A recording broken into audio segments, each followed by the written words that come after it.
Okay. Hello, everybody. This is Will Harold from the Rogue River in Oregon with the Walter Russell Secret of Light group. Today, we're going to change a bit. We are going to actually discuss biogeometry today. This is through the Akashic Intelligence, the original AI, that we're going to put this up on YouTube. And we are going to discuss energies and the energies that um, are from the wave that Walter Russell talks about. Bear Lando encouraged me to actually study Walter Russell because of our shared interest in biogeometry, and he said that along with using the tools of biogeometry, that it would be very, very important to understand actually the waveform mechanics that were behind the actual science of how biogeometry worked.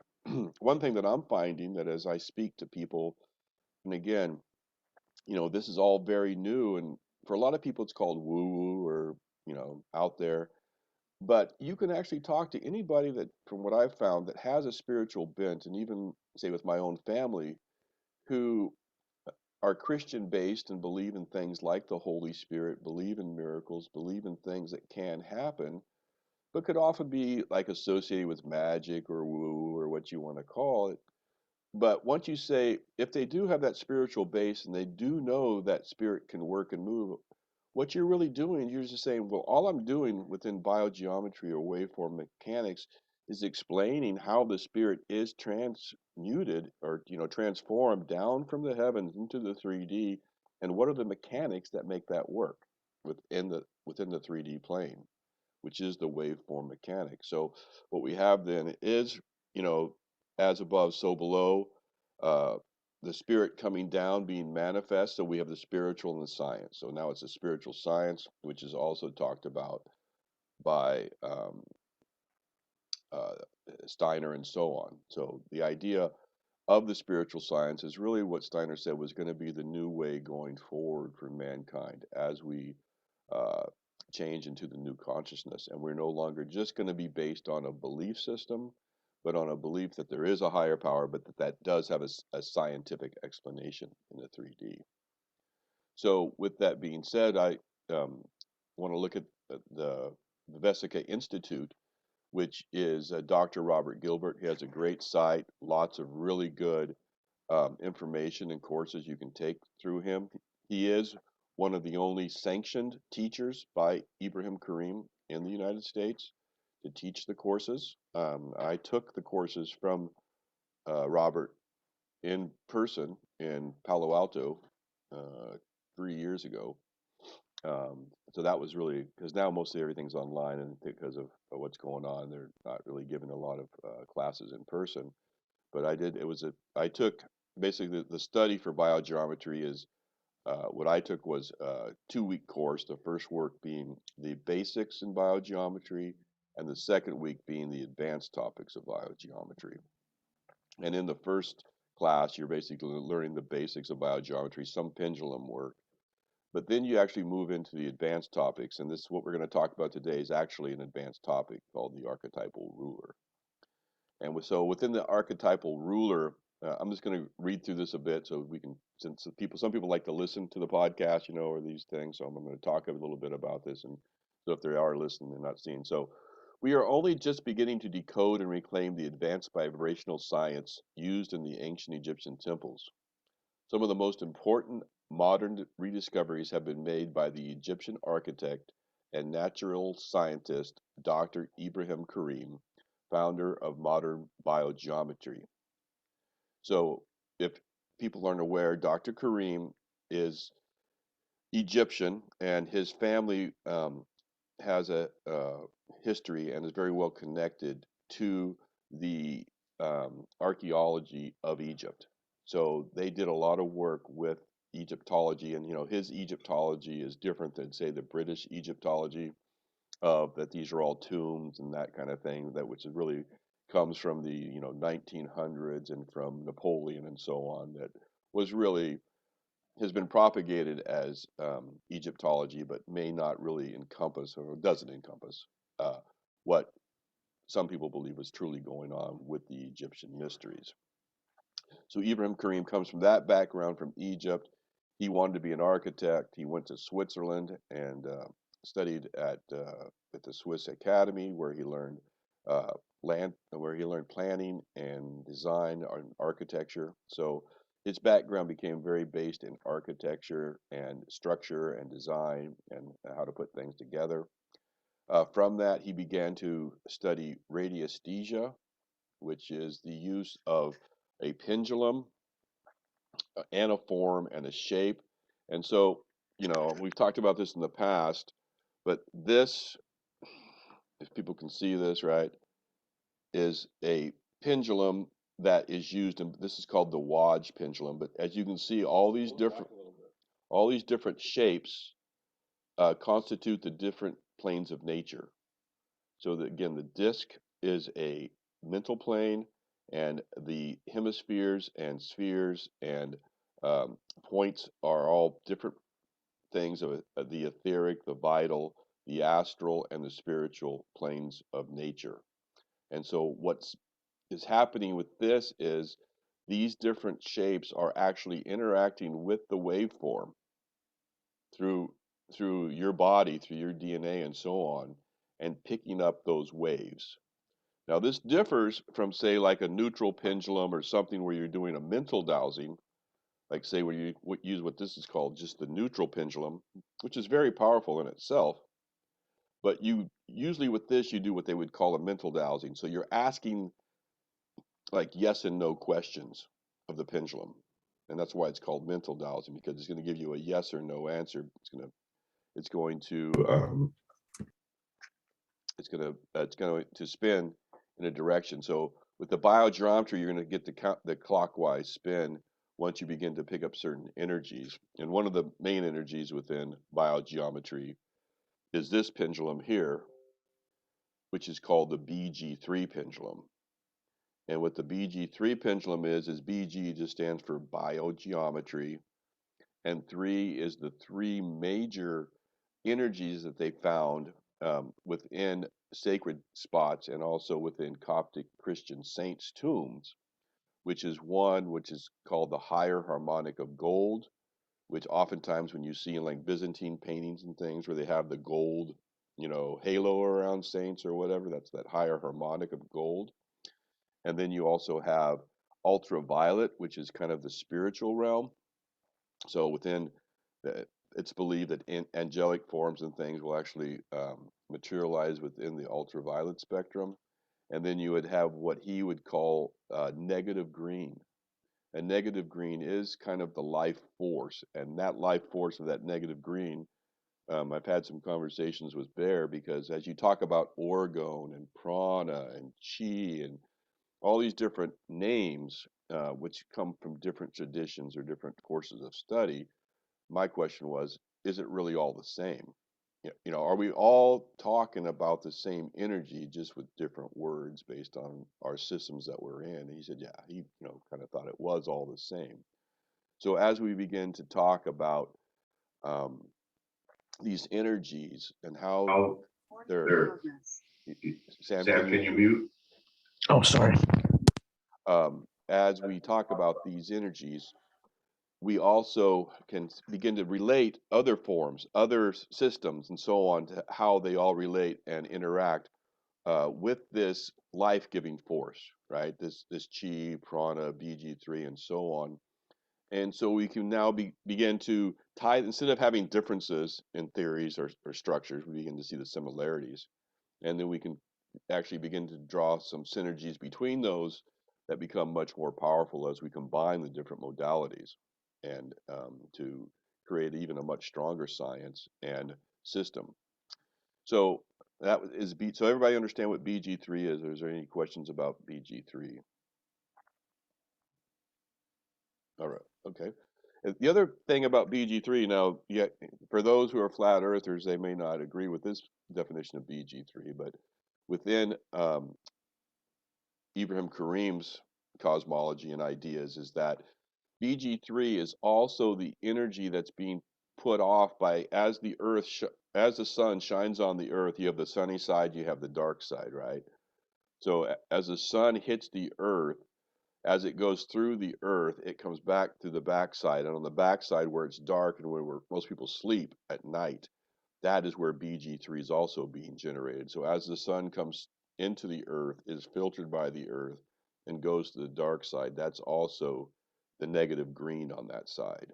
So that's the regenerative power. So at night where we're sleeping, that's we're actually getting an additional energy boost from the sun, but in the BG3 spectrum. Okay. So let's go back and read a little bit more here. Let's go back to up on the screen. So among Dr. Kareem's many discoveries, the fact that ancient Egyptian temples knew and used a key energy blueprint, a special geometric grid which held enclosed information about every level of the spiritual energies and powers inside every human being. The Egyptian priests built this platform invisibly into the major illustrations on their temple walls, as well as into statues, some of them quite massive, built during ancient times. And here's a few facts about the human archetypal grid, which Dr. Kareem discovered. The grid has 19 levels, connects it in resonance to the spiritual blueprint of every human being. So this is a grid that is like the life grid that the Egyptians kind of discovered that has these 19 levels. And so this grid, you can overlay the human body on it, and you can actually have these points which will show the energetic properties of the body that tie back to what he calls archetypes. And they're a little bit different archetypes than what Plato or Jung may discuss. They're similar, but actually what uh, Ibrahim Karim calls them is netters. And so the netters are like um, the base spiritual elementals. And so those would be the archetypal pure types of energy in which are expressed on the archetypal ruler. So even though it's the same word, archetype, meaning this kind of primary, um, pure, basic concept, it's a little bit different than the Platonic or the Jungian idea of archetype. So So the grid includes both major and minor energy points in the human body, each which has different powers embedded within them. This again gets back to these netters and the idea of the archetype. The grid activates an energetic field inside and around the pictures. Again, within biogeometry, and this is actually, Hermeticism or whatever, is that you're saying as above, so below.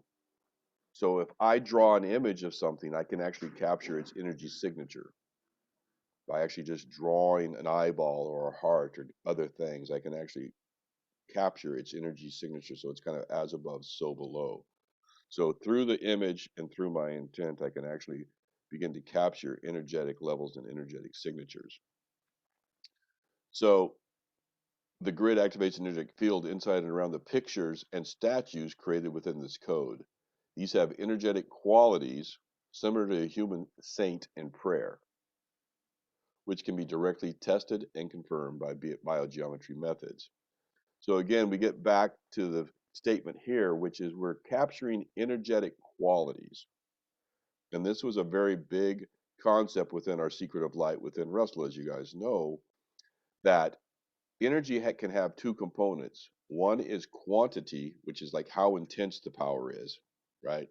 And then you can have a quality.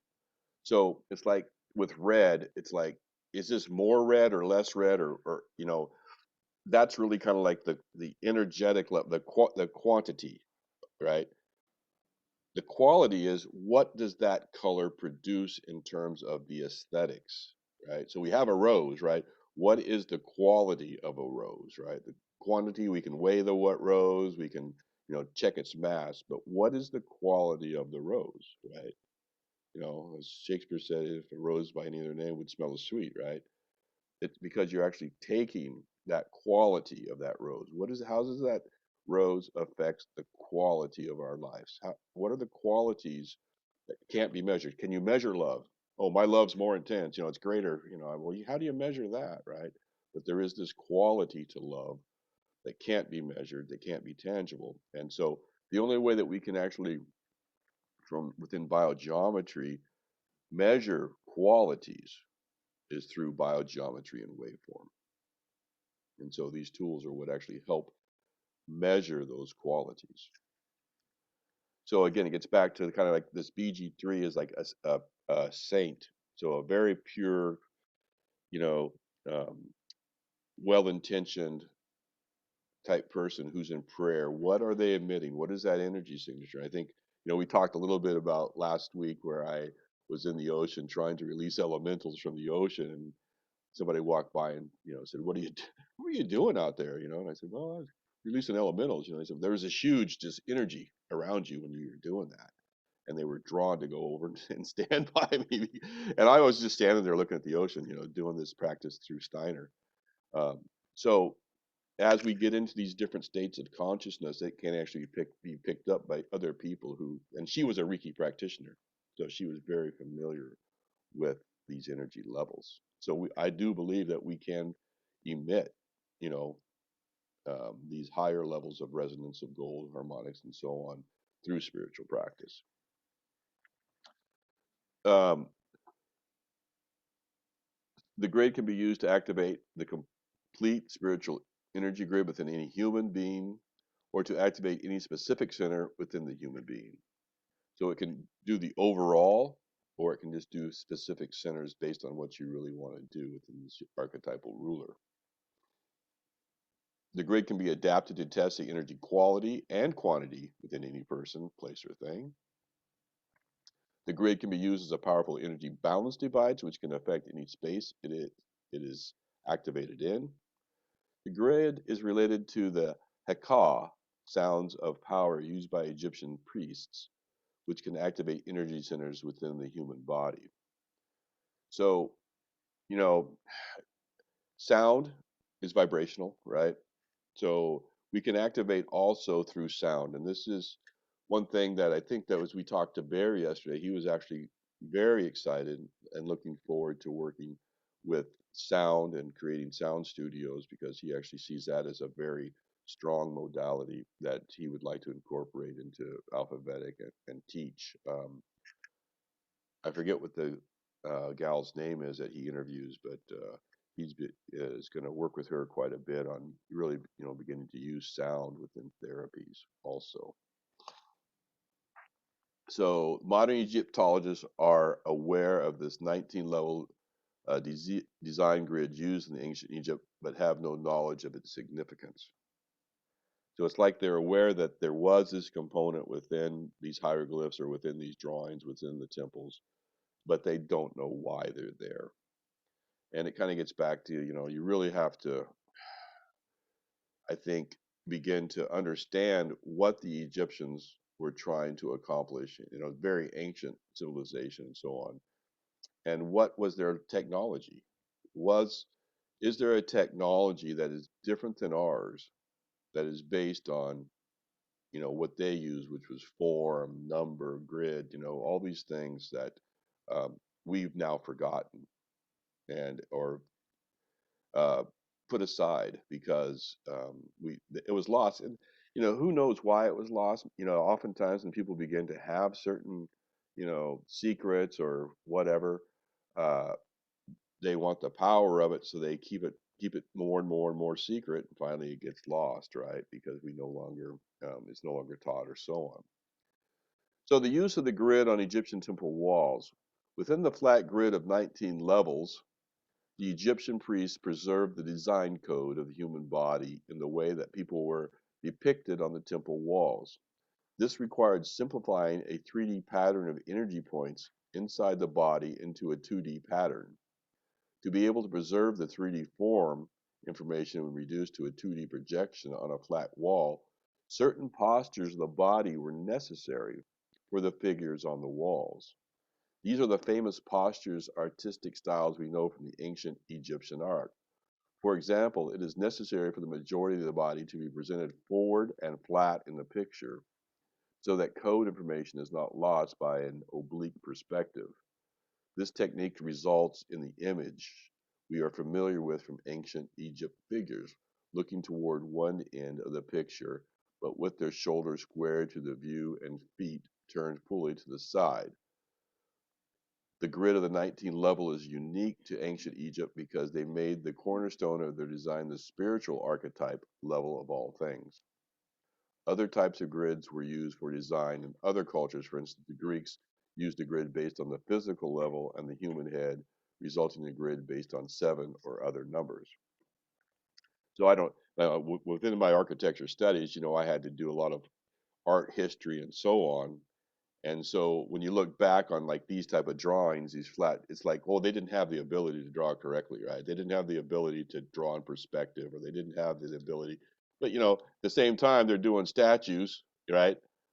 Um, that were 3D. So why are they drawn in this 2D fashion, right? Why are they drawn with these very rudimentary type drawings? It's because they didn't even understand why they were drawing. People were just looking at the art as aesthetic. They weren't looking at it for any quality above why the drawing was being done that way. So a lot of these figures that we're seeing done with the feet in these certain directions and the shoulders squared and so on was very intentional to capture the energetic and spiritual bodies. So these hieroglyphs were actually far more superior in spiritual quality and technology than anything that would be more realistic or lifelike.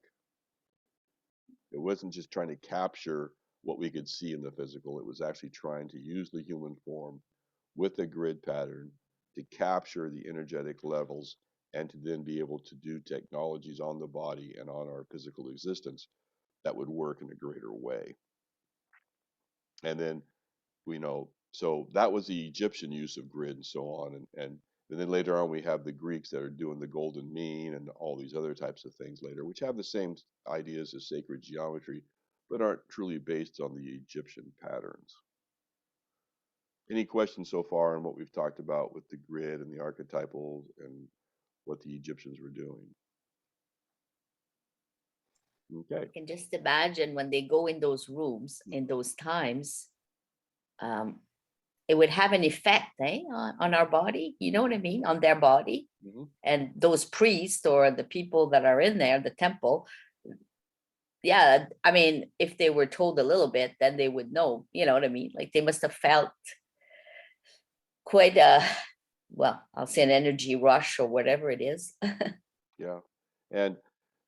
And this was like the way of life, right? Everybody understood this, everybody knew this, and it wasn't like what it is today where people can't even really comprehend a lot of this, right? As that there is this significance between as above so below, that images can capture you know um, the actual essence of something, and we're going to talk about that as we get into the ruler a bit more. So the living statues of ancient Egypt. When this grid was used to create statues in ancient Egypt, and the statues were erected on sacred power spots, which radiate specific vibrational qualities, then the statues would radiate harmony and resonate with the human spiritual archetype through the area. This kind of archetypal statue connects the original spiritual law with humanity. The energy of these statues is alive, like a living person in prayer. Huge statues of this kind, placed on power spots in ancient Egypt, had tremendous power. When the knowledge of how to create this archetypal code statues was lost, statues became graven images with no internal life or function, no resonance with higher power. So what they're actually doing is they're setting up human cell towers, right? I mean, they're setting up sacred cell towers that are putting off a resonance that is affecting the entire area, and these statues become alive. And in some instances, this is like where you get into these oracles or these statues that actually would appear to talk and speak, and that would actually take on human qualities. And so, what you do if people aren't aware that what a sacred power spot is, oftentimes they're called ley lines, and where these ley lines cross, they have actually a vortex. So a spiritual vortex is created. So all these great structures of the world, the pyramids, Stonehenge, the Vatican, Mecca, all these things, the Dome of the Rock, Temple Mount. These are all on sacred power spots. And actually, where, you know, most of the ancient spiritual centers, every church, they used to have uh, priests that would go around and actually find these sacred power spots, and that's where they would build the church. And as other civilizations would come in, they would build their same sacred buildings over the old sacred buildings. Some people say, oh, they were just trying to show dominance over the society by, knocking down the old structure and putting theirs up. But really, that was a spot that the temple or the place of spiritual awakening would be. So that's where they actually put these sacred power spots and sacred buildings, and then they would actually have a resonance that would come from that. So you were getting this constant resonance of actually the earth, right? The Schumann or whatever is going through these ley lines in the earth, also permeating these statues. So these became beacons of spiritual energy throughout the planet. And now those have all been, a lot of those were taken down and moved to England once, Egypt was conquered and so on, and moved all around the world, and even moved to Washington, D.C., and placed some of the obelisks from Egypt were placed. So they were actually taking a lot of that, those structures and putting them on power spots in new areas to actually gain that resonance. And I think, I've talked about also the miracle of Himberg, which is kind of one of Ibrahim Karim's landmark uh, efforts, in which there was a town in Switzerland called Himberg that all the people were getting divorced, all the animals, the domesticated animals were getting tumors, all the natural animals were leaving, crops were failing. And what they had done was they had put a Swiss telecom cell tower within the church steeple. So they had taken that uh, technology of cellular, which is detrimental, placed it in the church steeple, which was because it was the highest thing on the in the town, but also they could hide it within the steeple, right? But then what they were doing is they were taking the power from that sacred power spot and amplifying it. So they were amplifying that negative energy, and also they were cutting off whatever positive energy was being presented before it, right, within that sacred power spot, within the structure of that church. So they changed the entire energetic field of that town. So what Abraham Karim did was he went in and he actually used biogeometry methods um, to what we would call transmute the energy levels of that cell tower. So within biogeometry, the concept of transmutation of energy, which is actually taking detrimental energy and either adding additional, um, BG3 or these different harmonics to make that waveform actually either neutralized or transmuted into a beneficial wave pattern. And after he did his biogeometry to the cell tower still stayed, but everybody in the town said that they now had much better relationships with their family. The animals stopped having the tumors, the natural animals came back, and they had a much better yield and so on their plants and crops. And if you go on to YouTube and you look under the Miracle of Hemberg, Hemberg, you can find some articles from Reuters on that actual event. Any questions so far on the resonance and power spots and any of that I've talked about to date? Any questions? All right. So the use of the Egyptian human archetypal grid in modern biogeometry. So as you see here, this is kind of what I'm going to. You can see it over here too. I have it laid out here, but this is the archetypal ruler. Okay, and so within the archetypal ruler, here's the grid that we're talking about that we have lined out. And then on these are these spots, which are the archetypal uh, power spots that we've talked about. And each of these will have a resonance based on where it appears in the grid. This area here, you can either place your thumb or you can place a DNA sample. And that's just kind of where you get back to the idea of voodoo. And the idea of voodoo is it's also what can be called quantum entanglement.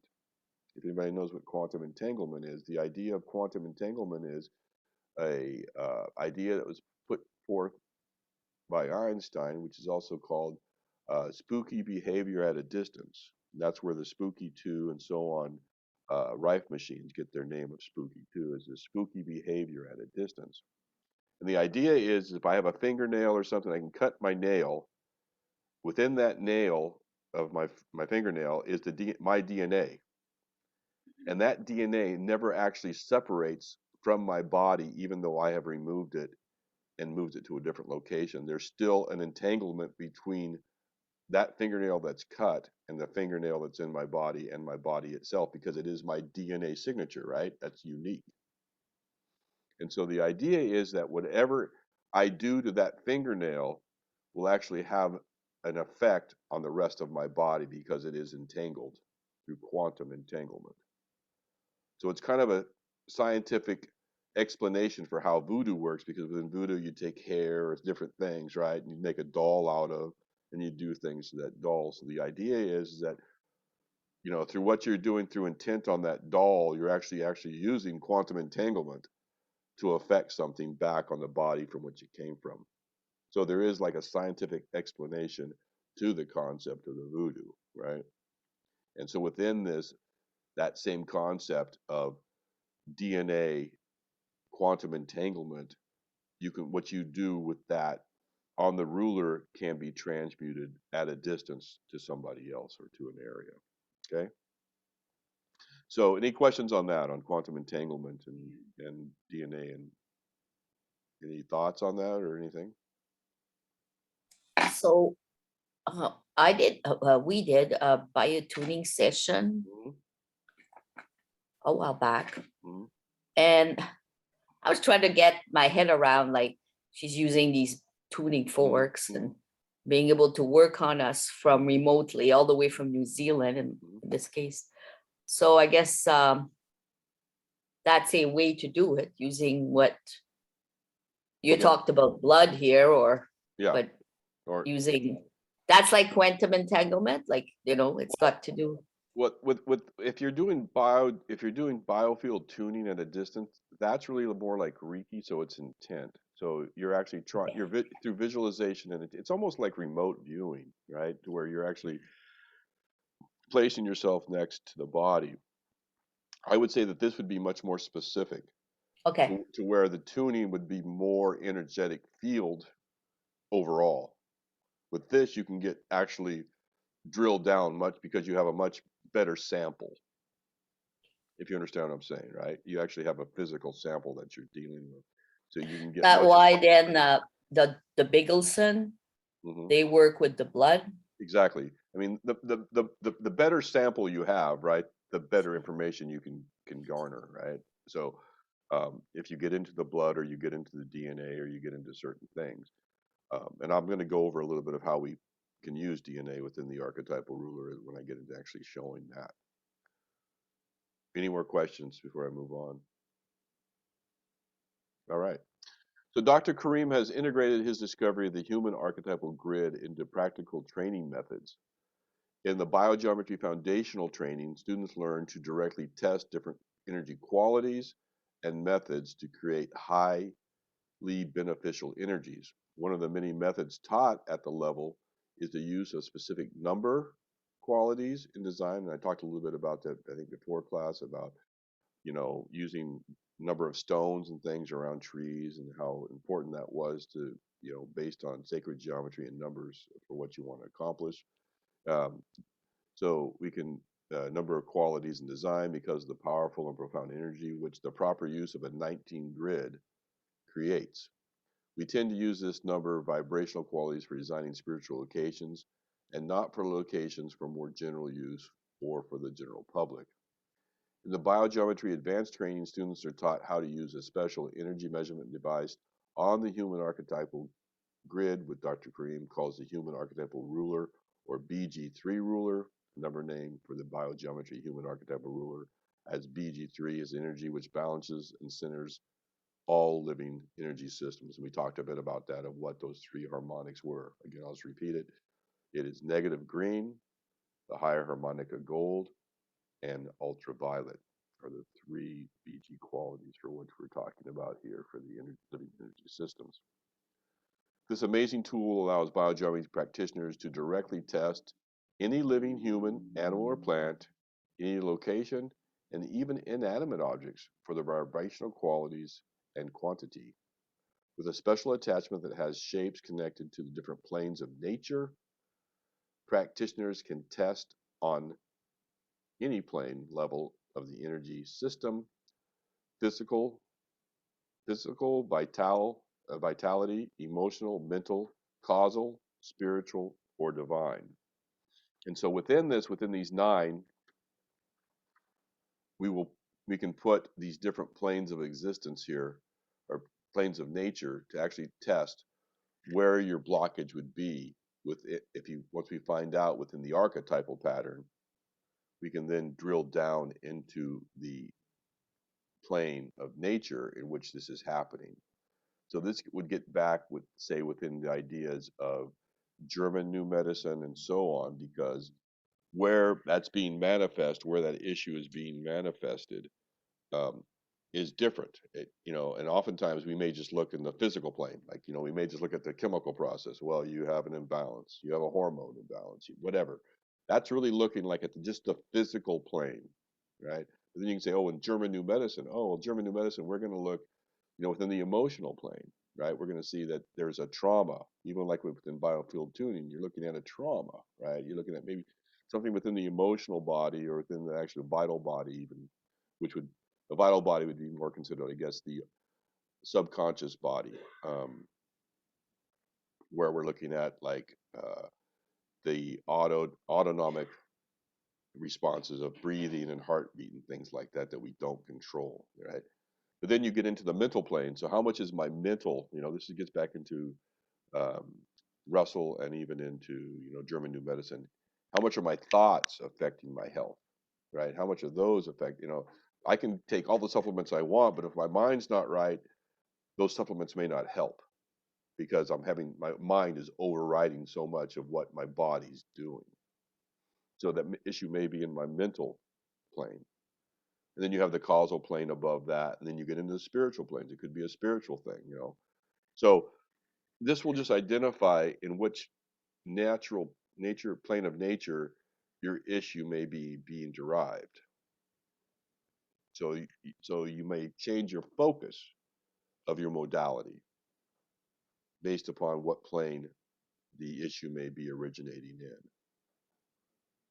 Any questions on that at this point? Can I have a sort of related question? Yes. Um, what do you mean by negative green? Is that another color? Well, it's not. It's within. I think if you have you read much of The Secret of Light, where we get into Russell and he gets into how the colors relate to the tones, how they relate to the gases. I haven't got to that part yet. I only just got the book recently. Yeah. So So within Russell's cosmology, right? You would have on both ends of a spectrum, you would have red and blue, right? And this is what, if you ever listen to Santos, it's a red shift, blue shift, and so on, right?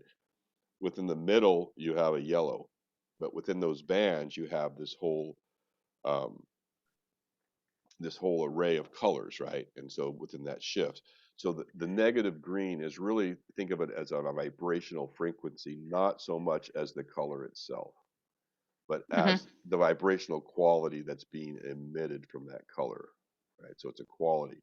So it's not like just because you paint something green doesn't mean it's going to have a negative green quality, right? so it's not got so it's not like an inverse effect of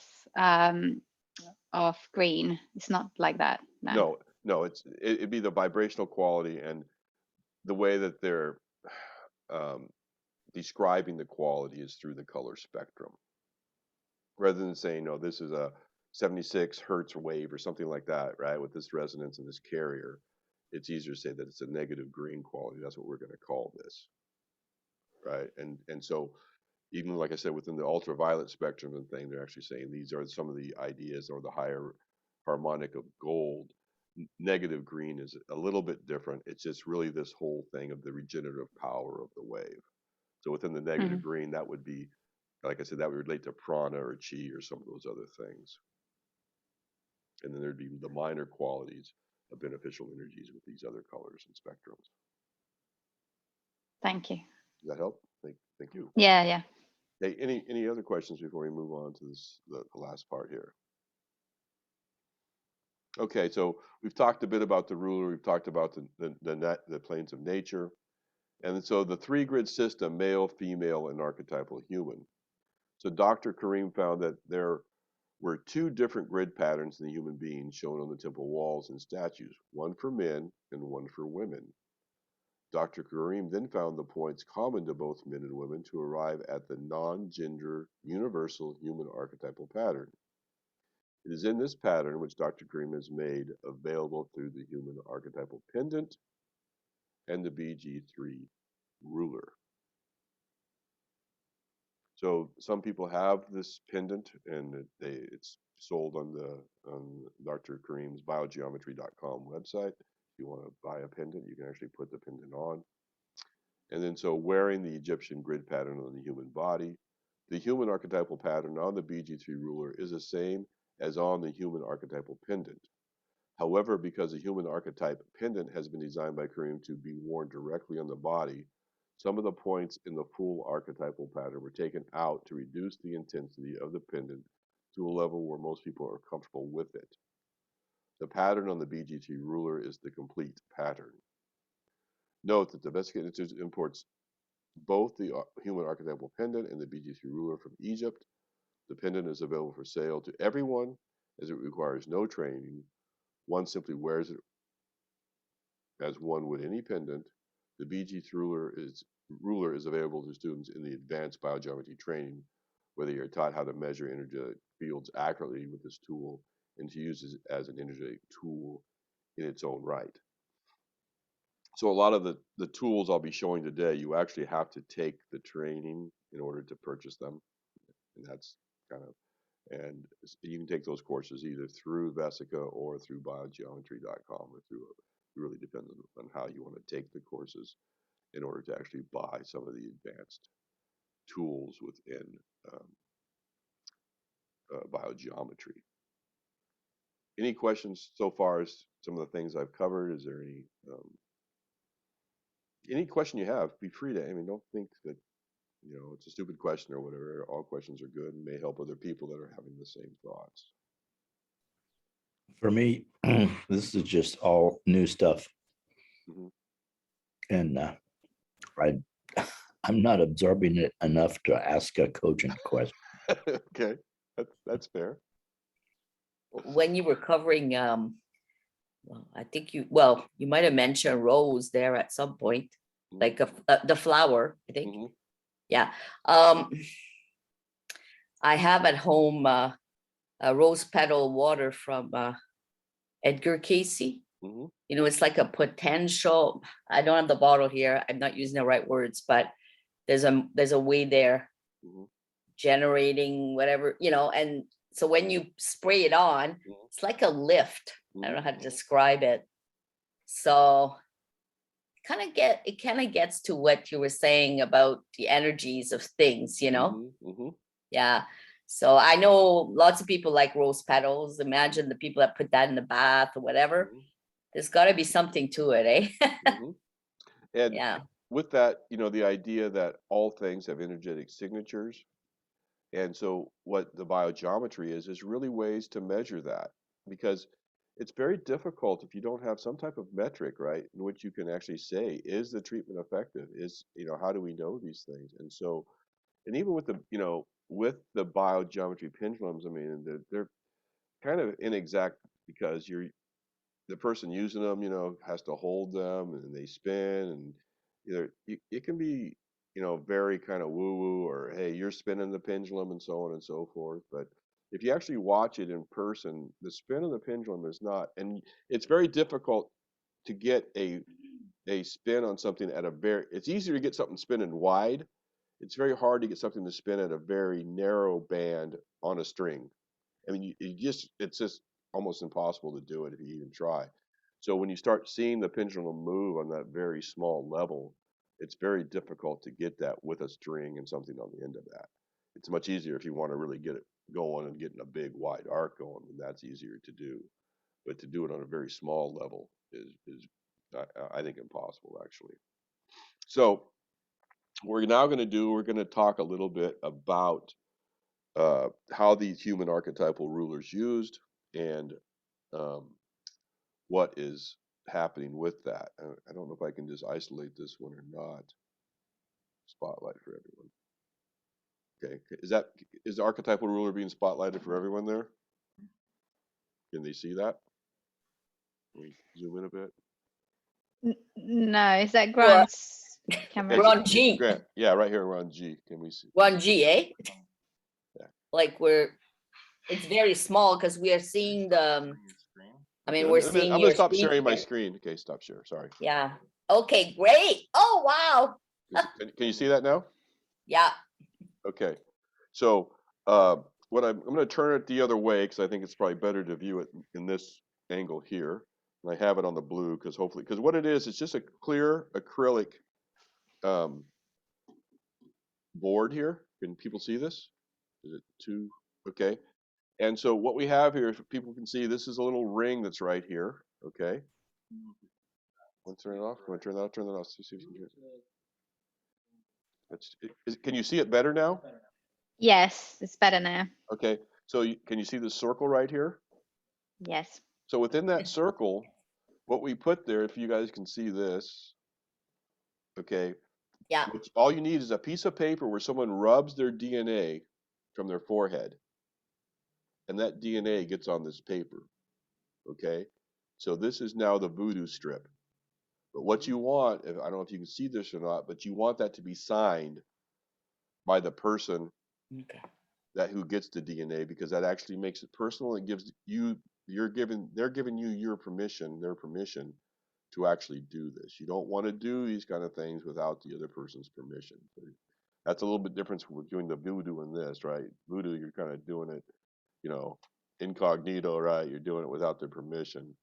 This, you're gaining their permission, so actually you're saying, I'm here to help you, and so on and so forth. So I have an image here that might be a little bit graphic for somebody. It's not meant to be, but we were working on somebody's solar plex area, and so we actually did a picture of that area, right, with the breast and the belly and so on, and that would go next on the ruler. So what you're now doing is you're taking their DNA and you're creating an image of the area that you want to work in.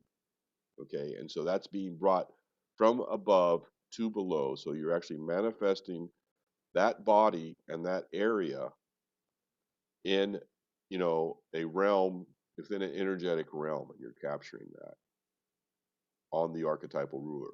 So as you saw with the other one, back on the picture where they actually had the picture drawn of the Egyptian on the archetypal ruler, you're actually now taking the ruler and imprinting it on this body. So you're bringing that energetic quality onto the ruler. Any questions on what I've talked to at this point? All right. And then what you do, next thing that you would do is you would take the BG3 pendulum here. Can we see the BG3 pendulum? Right here, the one where this pendulum here. So this would be the BG3 qualities. And what you want to do when you use a radiesthesia, I have my shoes off.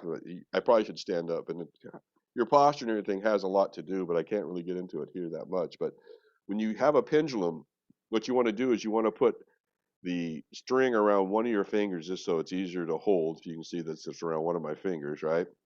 But then you want to do what they call a bird's beak pinch. So you're kind of like, how you make the duck, in shadow, like this. That's how you want to kind of grab the pendulum as you hold it. So what you're right now, I'm a conductor. The energy is being brought through me, through my DNA to the pendulum. And I'm not asking the pendulum any questions. Okay, I'm just trying to pick up the resonant qualities, vibrational qualities.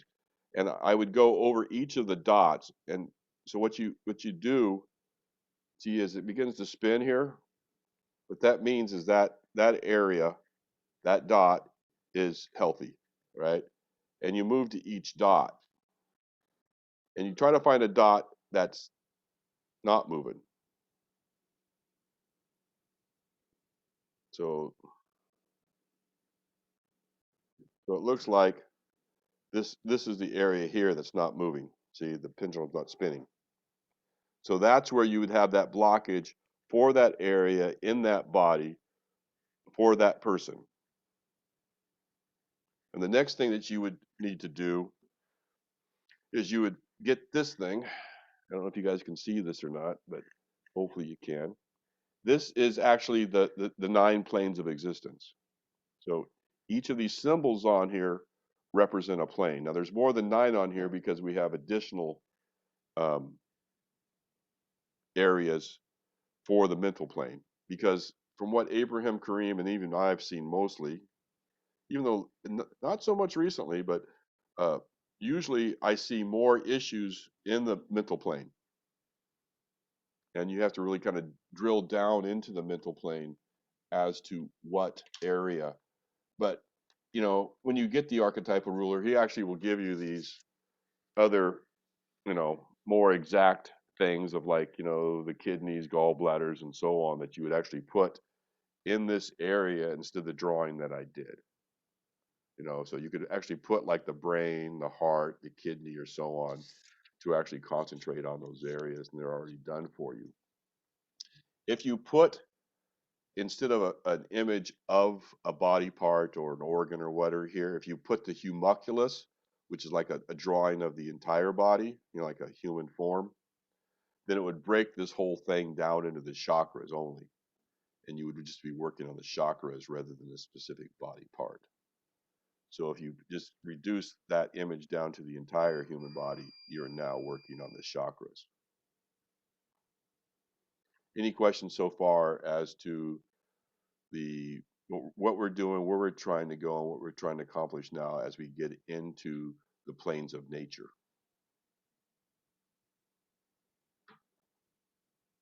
So I'm going to recap just a bit. So what we've done to date is we put on the DNA, we put on the area that we want to work, we've checked with the BG3 pendulum on the uh, human archetypal points, which are the netters, which are the archetypes. We've identified that within the, I think it's the BG3. And again, this is not, it's called the BGD3. Yeah. That within that area is where, within that archetypal energy is where the issue arises. And then what we would need to do is go through each of these planes of existence. So the first would be the physical, the next would be the vital, the emotional, the mental, the causal, and then the 3 higher spiritual. And once we identify which plane that works in, we would then move this ruler, right, that plane, to that area, and then that would now change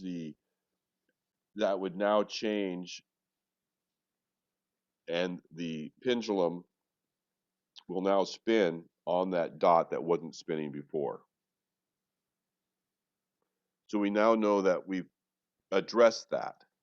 But within that, and this answer was in the vital body. So there's something going on in the vital body that's causing a dissonance or a disease or whatever you want to call it, you know, a chaos within the energetics that need to be addressed. Now, this is not a cure. Okay, all you're doing is that it can provide relief, you know, but the idea is you don't want to rely on the ruler to be the answer. You just want to use the ruler for temporary relief and aid while you're actually working on the issue yourself. And you've identified that it could be in the vital body and that you're being now given relief, in which, you know, and the person that we did this on, they actually felt relief or a difference, you know, at pretty immediately. So once you actually identify the area and you find, you know, and from this one, which is the general, you can actually break it down into a more specific area for each of those. So you can actually drill down to the best form. So within, say, like within within the vital, you may find that there is different, I can't see it, but different levels, and you'd find the exact form that is the best for your ailment at the time. And then once you do that, once you put on, the best solution for that, for right now, I'm just going to use this same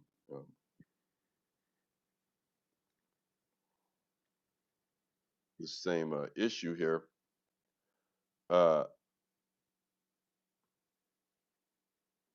We can then put on this thing, which is just what they would call the transmitter. So then you put this on the board, and this is the same location every time, right here. And now this board is actually generating BG3 to that area of the body of the person that you have on there. And what you would do then, you can verify it by taking the BG3 pendulum and putting it over the body area before you do this. You take this down, you see if there's any BG3 in that area, and usually there's not. You put the board back together, you go over that body part, and the pendulum will begin to spin over the area, showing that the BG3 is being transmitted to that area. So you have this healing energy, this prana, this chi, this orgone being directed rather than to the whole body field, like we were talking about, Giselle, with like biofield tuning, where you may be doing an overall field, or with orgone, where you just have it, over the whole field. You're actually concentrating and shooting this at a specific area or body part. And you're transmuting that energy, that beneficial BG3 energy, to that. Any questions on what we've talked about to date on that? I guess I have an anecdote. Okay. My mother, bless her heart, and hopefully she's resting in peace, would use a button on a string because she had digestive issues. She would hold it over food to decide whether it was going to be good for her to eat or not. And of course, the whole family thought that she was a little bit weird, but this is, that was a long time ago. And this is, of course, tied into that. And I don't know where she got her inclination to go there, but that's all. I met a European gal at a clinic that used that technique for her food also, and a lot of people can do that. You can do that just with any neutral pendulum. It's better if you actually put your hand over the food or touch the food, because what you're then doing is you're actually seeing how that food, it's kind of like muscle testing. Right. So if I was to grab this green juice and see that right there, how fast that's beginning to spin over this green juice in a clockwise direction. Very, very beneficial, right? So you can do that with just a neutral pendulum and see if it spins in a clockwise direction, it's beneficial. If it spins in a counterclockwise direction, it's detrimental. That's right. She would look at which direction it would spin. Exactly. And that's, like I said, a very old technique, right? How old was when was your mother born? She was born in 1916. Yeah. So, that was pretty much common practice by a lot of people back in those eras, and that was all forgotten and lost. What was her nationality? Do you know, or her culture? German. Okay. So, she might have even learned some things from, Steiner or whatever, who knows, picks up some of this stuff. Was she born here? Pardon me? Was she born in the U.S.? Yes, she was born in Glendale, Arizona. And were her parents here? Or were they from Germany? No, not directly. They came out of Ohio. She was the last of 9. So her father passed before I was even born or thought of. But yeah, he was born at the end of the Civil War. So I have a grandpa who was born at the end of the Civil War, stretching out the generations of ways. So she learned it from somebody. I don't know if she learned it from her family or not, but again, the idea is that these are very old techniques. They're nothing really new. It's just that we've been told that they don't work, but they have been in practice for a long time. Yeah, I think she got it from an astrologer friend of hers, who yeah, I think it's might have been where that came from. Any more questions about the biogeometry or? And the reason I wanted to show this because it showed a lot of aspects of biogeometry rather than just a pendulum or something. It actually showed a practical application. And to me, this is one of the most powerful tools within the biogeometry realm.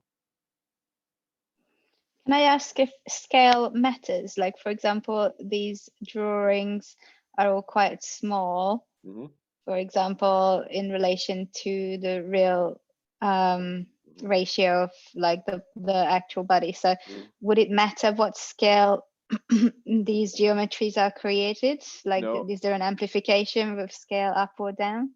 not really. I mean, it's really more that once because some of it's done with your intent, right? The practitioner's intent also. So you're saying, this is my intent. This is what, I mean, they can be very, very crude and very rudimentary also. They don't have to be exact, but you at least have to. And it's funny because Dr. Gilbert actually talks about the cave paintings and that where you see the buffalo or whatever it is of the hunt on the cave walls.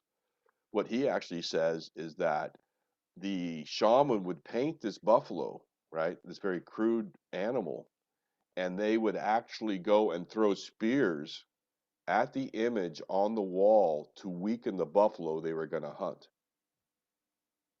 But through the image and through their intent, they were actually weakening that buffalo, and that's one of the reasons that they had the cave paintings. I don't know if that's true or not. That's his story, but that's what he was actually saying is that was what was actually being done. That those weren't crude drawings because they couldn't draw better. They were just meant as a symbolic image of the buffalo itself. That would make sense. Any other questions regarding archetypal ruler or biogeometry? Yes. Can I ask? Sorry, this is probably too specific. Yeah, if I can answer, You know, I can't say the second strip with the circles where it was like different sizes of the same thing. Why is it different sizes? So if scale is not relevant, then it's more ratio. Why is it as a ratio? It's the ratio of how much of that energy you're going to need, right? So it's not that the size is different, it's the ratio and the curvature, right? So as you take this curvature back into that is kind of the idea of how much of that energy and to what proportion is required to actually benefit. And is there a way to record these other than with the drawings? Like, do you also, is there a numerical kind of equivalent to some of these geometries? In terms of like for their energy, for the yes, energy of each of the I mean, it's tough. It's more of that you either within biogeometry, you're either using form, angle, or number, right? And I'm sure there's correspondence between form, angle, and number for each of these. But it's kind of like you choose which way do you want to go. Do you want to use number? Do you want to use angle? Do you want to use form, right? And each one can be implemented within its own structure. Like a lot of times they use like a modified 45-degree angle. I think it might have some here. So within biogeometry, if you place this on a negative energy line on the ground, and this is all that's really needed to transmute that energy. Can you guys see this kind of angle here that's modified? So it's a 90-degree angle with this curve in it. And this is a very powerful form within biogeometry to transmute. You can put two of these on your phone. this angle, and it supposedly transmutes the detrimental energy of the 5G into a beneficial or neutral. And that's what's required. And that's done with angle. So, is there a correspondence? I don't know if there's a direct correspondence between angle and shape, but this is a 90-degree angle, so you're doing both angle and shape, right? Mm-hmm. And each angle, and within the biogeometry, each angle has, and oftentimes that's what they believe is the detrimental qualities of some of the earth energy lines, is that you have our grid lines, our natural grid lines, but underneath those grid lines you may have water veins or something that cross these grids at certain angles, and those angles is what determines whether or not it's a power spot or it's a negative energy or so on.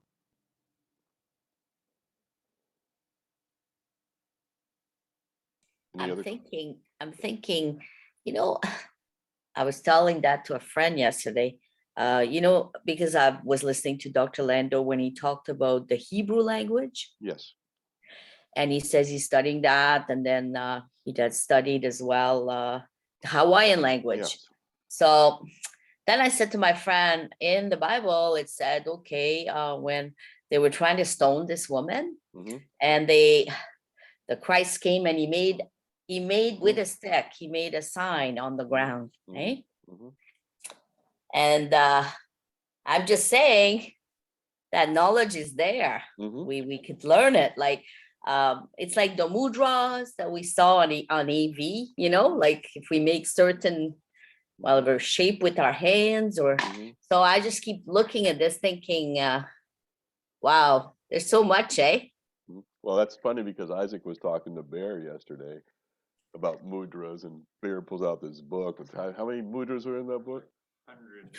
It's hundreds of mudras that Bear was showing him. So yeah, I mean, we are very powerful beings, and we have a lot of technology at our disposal that is free and that is based on our form and our shape and what we can do. And I think that this is the new spiritual science that's going to come in to the world, and that we are actually going to be part of bringing that forward again.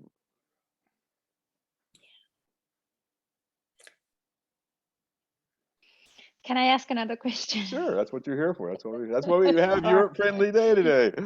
I know. Hey. For you. Well, it was her birthday yesterday. Yeah. Happy birthday. Oh, yeah, remember? So yeah, it was the 29th because my birthday was the 29th because we were originally going to have this call yesterday, but then we changed it to today. But yeah, thank you. So the question I have is, you said at the beginning that you normally apply the color side of it last. Can you just maybe talk us through, like, after you've done this, like, does anything else happen, between this stage and working with the color side of things, and how do you apply the color? Well, I think I'll do the color because it's more of that'd be a whole other system, but we can do that for the second Europe Friendly Day. But usually with what I do with this method, because you need to keep the board set up to actually generate the power. But what I found is that if you actually take a photograph of the board and print it out on a color, like a glossy or whatever, that will actually transmute and retain the image because you've captured the vibrational energy in the photograph. So if you take a photo of this, print it out, you can actually capture that energetic level within that. So that's where the power of the photograph goes. I'll get in, like I said, to talk about the whole color and how to balance, and that's a rather lengthy, conversation or display. So we can talk. That will be the second Earth European Friendly Day. We'll talk a little bit about color and color balancing. But with this is at this point, this is really just for the human body. This is very specific. This isn't for an area or a room. You can do that, but if you were going to do that, you might want to put the shape of the room on here and so on and so forth to actually look at the energetic qualities of that room. Okay. Any other questions before we close here? hopefully I you like enjoyed that it. green drink. I like that green drink. Looks very holiday. Holiday. It's Now you okay. need some red, like Yeah. cranberry or something. Yes, I can bring something in. So anyway, well, I'm going to stop recording now, so then we can talk a little bit. Just hopefully that will help some people. But